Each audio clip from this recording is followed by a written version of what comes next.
Kalau you kepengen omnibus law ini hilang, ayo kembali ke UUD 45.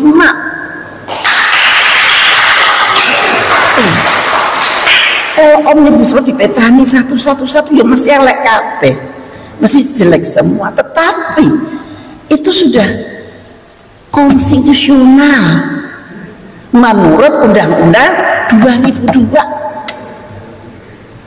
Nah, kalau Anda kepengen semua hal yang jelek tadi tidak terjadi, satu-satunya jalan, satu-satunya kita harus kembali ke Undang-Undang Dasar 45 yang asli dan harus revolusi konstitusi.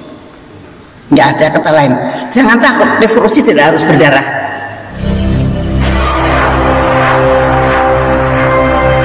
Bismillahirrahmanirrahim. Assalamualaikum warahmatullahi wabarakatuh. Yang saya hormati para negarawan yang ada pada siang hari ini, terutama Kakanda Profesor Sri Edi Suarsono, selamat kita ketemu ya. Kemudian adinda tersayang Komjen Dharma Pongrekun, dia anak saya dan adik saya. Ketika saya di penjara, dia rajin menengok saya, mengobati saya. Siang hari ini kita pantas untuk bersyukur kehadirat Allah yang Maha Esa, karena Tuhan telah memberikan izin pada kita untuk bertemu, untuk berpikir bagaimana bangsa dan negara ini ke depan. Dan dari pembicara satu, pembicara kedua dan sebagainya, terutama Ananda Tika, ini anak saya juga. Nah itu Ananda Tifa, anak saya dokter, ya, jadi dia sangat berapi-api, dan juga kalau Pak Dharma Pongrekun memang seperti itu. Dan apa yang mau saya katakan sudah dikatakan dia semua. Saya bilang, nah nanti aku ngomong apa kok sudah kamu katakan semua tadi, saya protes ya. Nah, apa yang dikatakan oleh Dr. Tifa dan Pak Pongrekun itu adalah suatu konsekuensi logis, suatu hal yang terjadi di negara kita saat ini. Dan saya setuju dengan Pak siapa tadi yang Pancasila itu, Pak Yudi. Ya, Yudi siapa? Yudi Latif. Ya, Pak Yudi Latif. Kemudian saya setuju dengan Pak Pongrekun bahwa saat ini kita itu dalam penjajahan neokolonial. Dan ingat, Bung Karno pernah mengatakan bahwa nanti kalian lebih sulit karena yang kau hadapi kolonialisme yang rambutnya dan kulitnya sama dengan kalian.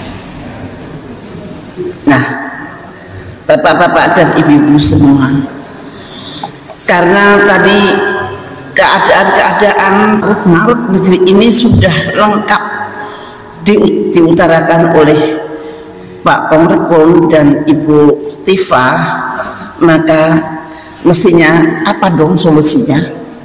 Apa kita harus begini terus? Apakah ada jalan keluar dari keadaan seperti ini? Nah ini giliran saya yang ngomong itu. Saya ingin menggambarkan negara kita dari suatu era ke era. Pertama kali era Orde Lama, ini yang menamakan siapa saya nggak tahu, tapi ini eranya Bung Karno.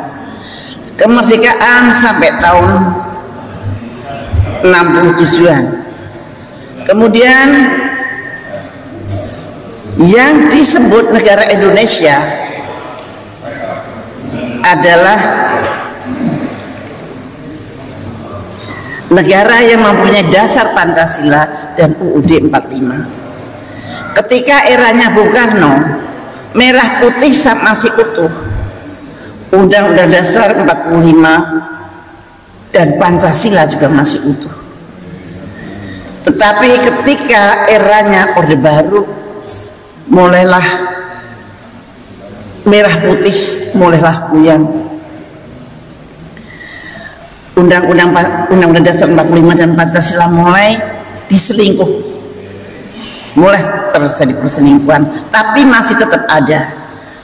Dan ketika kuadran ketiga mulai tahun 98, di mana rakyat euforia seolah-olah lepas dari Orde Baru, mereka lupa ternyata disitulah suatu kejadian yang sangat luar biasa terjadi, yang disebut Orde Reformasi, yang sebetulnya bukan reformasi tapi revolusi.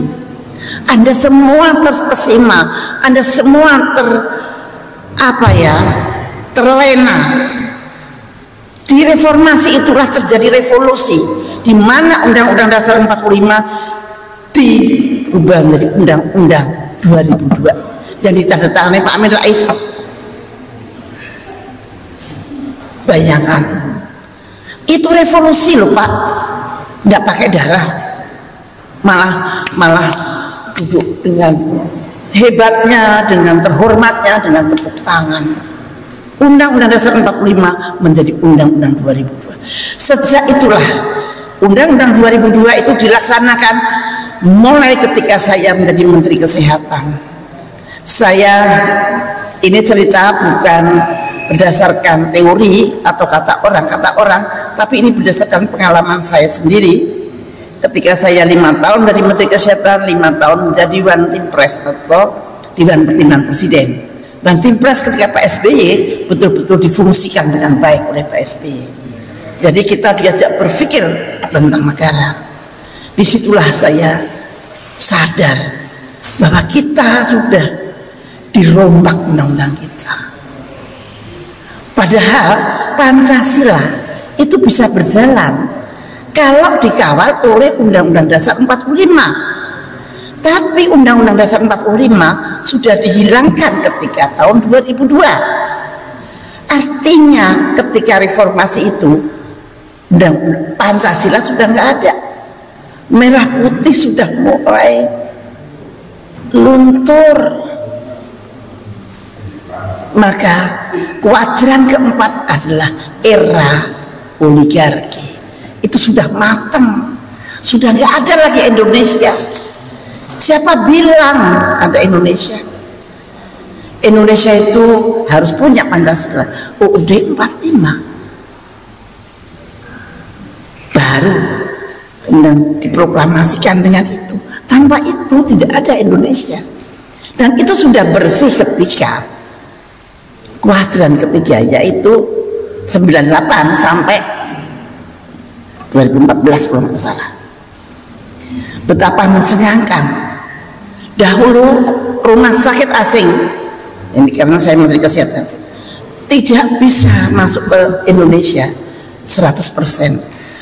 Rumah sakit asing boleh masuk ke Indonesia asal pemilikannya cuma 49%. Yang 51% negara Republik Indonesia. Tetapi setelah 2002, rumah sakit asing boleh 100%. Sak tanahnya, sak gedungnya, sak pegawai-pegawainya. Apa itu tidak berbahaya untuk ketahanan nasional kita? Dulu orang asing tidak boleh punya KTP. Sekarang boleh. Kemarin ada orang yang ribut, ini orang asing, orang ini kok boleh Pak KTP pada asing, ngomong bahasa Indonesia aja nggak bisa. Boleh di 2002 boleh. Itulah yang menyebabkan kesemrawutan itu terjadi. Kalau Anda menginginkan kedaulatan rakyat, kalau Anda menginginkan keadilan sosial, tetapi undang-undangnya masih 2002, tidak mungkin, tidak akan terjadi. Kenapa ada Omnibus Law? Karena diizinkan oleh Undang-Undang 2002. Kalau you kepengen omnibus law ini hilang, ayo kembali ke UUD 45.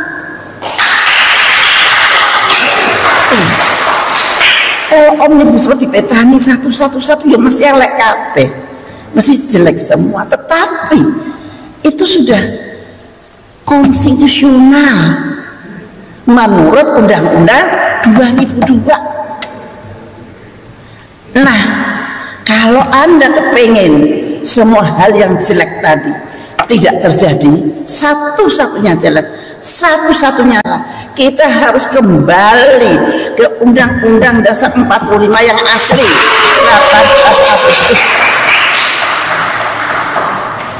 dan harus revolusi konstitusi. Nggak ada kata lain. Jangan takut, revolusi tidak harus berdarah. Revolusi konstitusi bisa berlangsung seperti tahun 98 sampai 2002 dengan tenang. Undang-Undang Dasar 45 diocak-atik 4 kali selama 2 tahun. Semua tenang, senyum-senyum. Jadilah undang-undang yang membunuh bangsa kemanusiaan, yang mengkudeta kemanusiaan di negara kita. Dan sekarang apapun yang Anda bayangkan, mbok begini, mbok begitu, nggak akan bisa. Karena semua yang sekarang ini terjadi adalah konstitusional. Kalau Anda mengharap perubahan itu terjadi nanti, kalau ada pemilu, itu salah. Perubahan akan bisa terjadi hanya dengan berubahnya Undang-Undang Dasar 45. Jangan bermimpi Anda bisa merubah ini dengan itu. Jangan bermimpi kita mengamandemen lagi. Kita udah tegas, ayo kita kembali ke Undang-Undang Dasar 45 asli yang 18 Agustus 1945 tanpa ragu-ragu, dan mudah-mudahan tanpa berdarah-darah. Mudah-mudahan Tuhan Allah Subhanahu wa Ta'ala memberikan hidayah kepada pemimpin kita untuk bisa merubah nasib bangsa kita ke depan.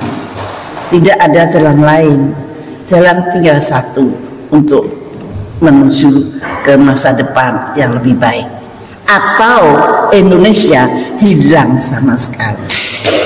Nah, saya kira tidak ada satu orang pun di sini yang ingin bahwa Indonesia itu hilang sama sekali. Maka bapak-bapak dan ibu-ibu sekalian, ceritanya panjang lebar, dan saya ini tadi ada Pak Yudi Latif ngomong berpikirlah merdeka. Saya sangat berpikir merdeka ketika saya menjadi Menteri Kesehatan. Saya berpikir merdeka untuk bangsa dan negara saya, tetapi saya harus dipenjara.